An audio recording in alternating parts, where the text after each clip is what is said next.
Hey guys, it's Brittany Lester, and the article that I read this week was titled Getting the Message Across, Applying Learning and Communication Concepts to Safety by William Coffey. So the article starts out by discussing the difference between how we communicate with children and how we communicate with adults.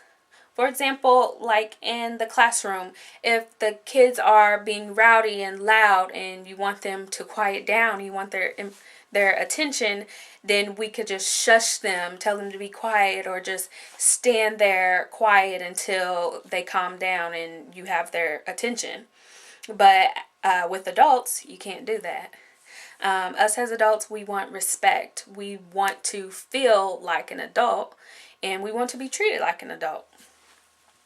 So the article provides us with 5 elements of communication and 5 phases of a training process. So the 5 elements of communication include the sender, the receiver, the message, feedback, and filters. So the sender is me, you, the trainer.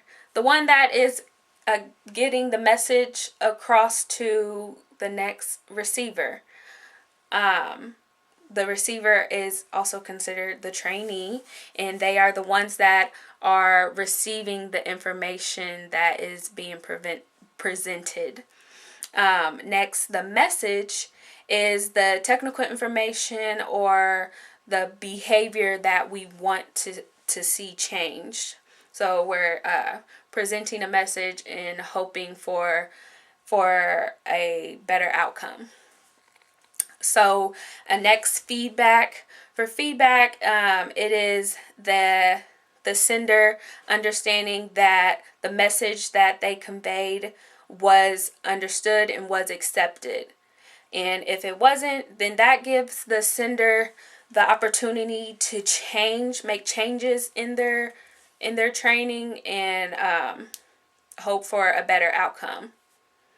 So with filters is the receiver's ideas, thoughts, and feelings on the sender, or the sender's ideas, thoughts, and feelings on the receiver. So how do we feel like the training went? How do we feel like we can change? What changes could we make?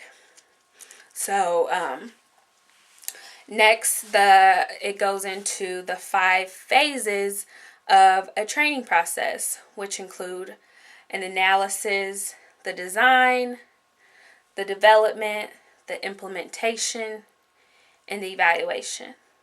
So the analysis is an issue that is presented.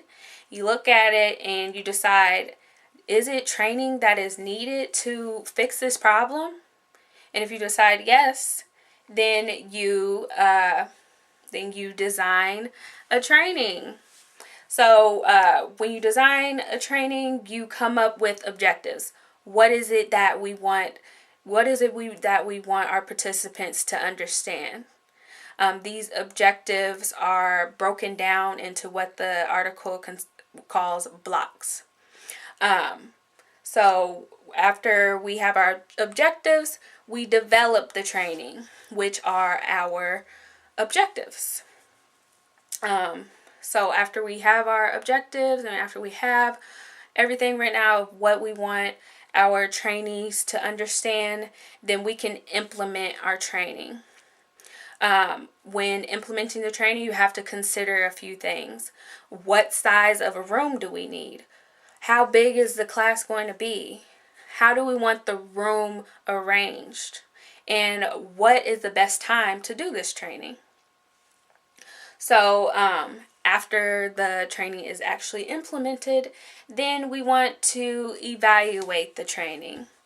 And to do this, we could, right after the training, you could provide the class with a few questions, like a evaluation sheet.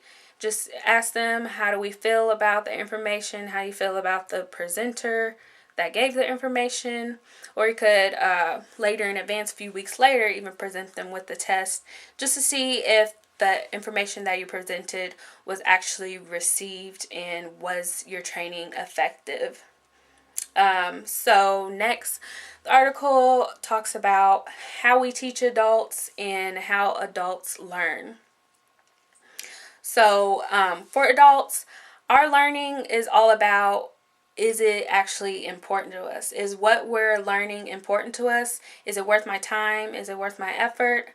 We want to know that we're not wasting our time, because as adults, we got other things to do.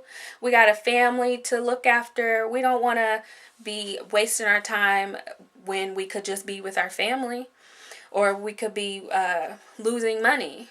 So as a trainer, it is important to convey that what they are learning is relevant and it is important, and you want them to feel like it is. Another thing is, it's important not to just drill the information into their head, and don't just speed through the information. It is important for you to take it slow as a trainer and make sure that everyone is receiving the information.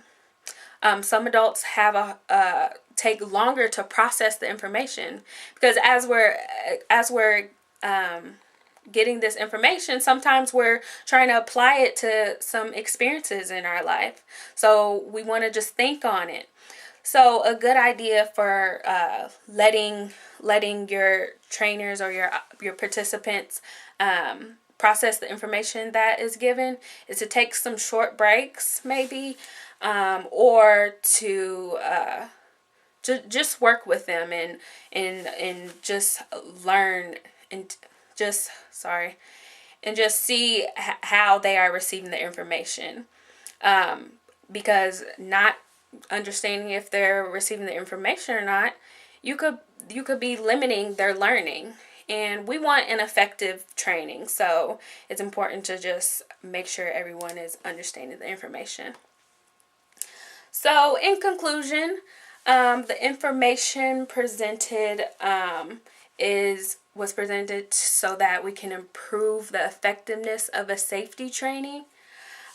So if we respect adults, respect them how they want to be respected, we communicate with the 5 elements of communication, and we develop our training with the 5 phases of a safety training, then we can provide a framework for our trainees to apply their knowledge into their work. That's all I have for you guys. If you have any questions, just email me. If not, I'll see you guys next time.